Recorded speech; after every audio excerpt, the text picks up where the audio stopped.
Hey, Dana here, and welcome to my garage. Well, I'm troubleshooting this noise.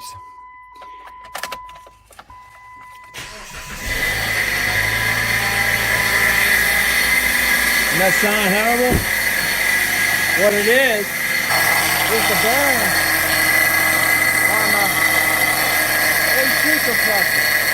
Bearing is bad or frozen on that shaft. So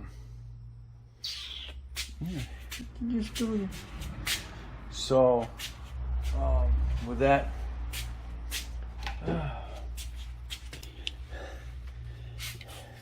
and another way to check that is to go ahead and disconnect your connector off your compressor, and that means there's no electricity generating, because that's a magnetic clutch.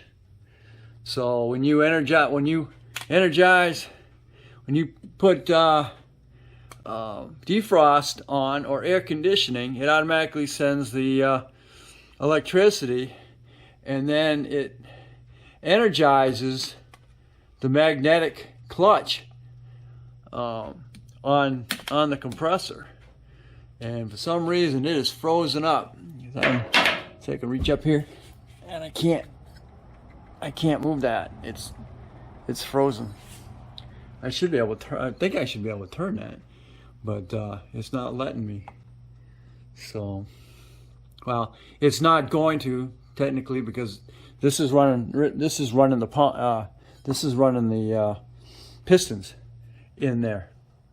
So that shouldn't, but that shouldn't be turning if the clutch has been released in here.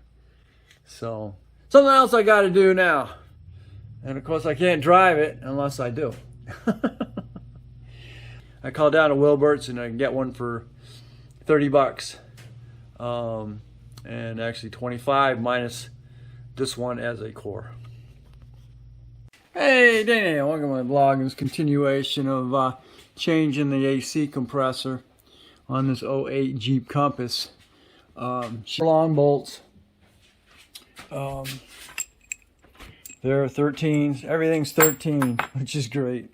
It's just going to need, whether you're going to need a combination of a deep or a standard socket. I go just use an extension, but this one goes in. That one's going in there. These two go into the block. Be careful, because you got steel bolts going into aluminum block. I decided to drop the mounting bracket, and these are also 13s going into around your oil pan. So that's a real quickie there. You see up there, that's also a 13, and one's your intake, one's the exhaust on this. I'm not breaking it loose yet because it does have Freon still in it, and I'm gonna go down to Wilbert's and get me one for $30. This is the problem. You can feel it. You can see it's locking up when it rotates, locked up, and that's what the noise was you were hearing, because it was overriding this thing. I don't know what's going on inside. There's a piston in this. I don't know exactly what it's doing, because you can hit it. It'll hit and then won't rotate, and then you back it off and it'll release. So I don't know what's, see? And I can back off and then I can rotate it again. So I don't know what's going inside that. But anyway, I don't have any leaks. It doesn't appear I got any leaks in the system, which is great. So all I got to do is pop those two nuts there, pop the lines off, put the new one up there, and then tighten those back up. I think I got some new O-rings. Double check on O-rings, and then back it down and put some new Freon back in it.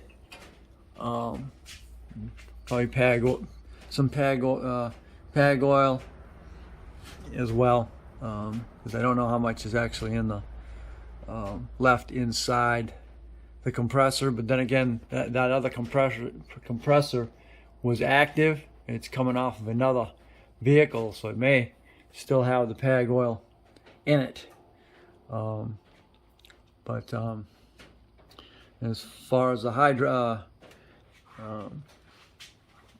dehydrator is concerned, which is up in there, I don't know. I'll just have to wait and see how it cools. I'll fire up my new used AC servicing unit. I'm lacking a can, so I need to see if I can find one I can use, so I can back what I can of the Freon out of here, and I can reuse it. So anyway, so that's where I'm at. Thanks for watching. Don't forget to comment, subscribe, definitely share. Catch me on the next day in Crosby's Garage.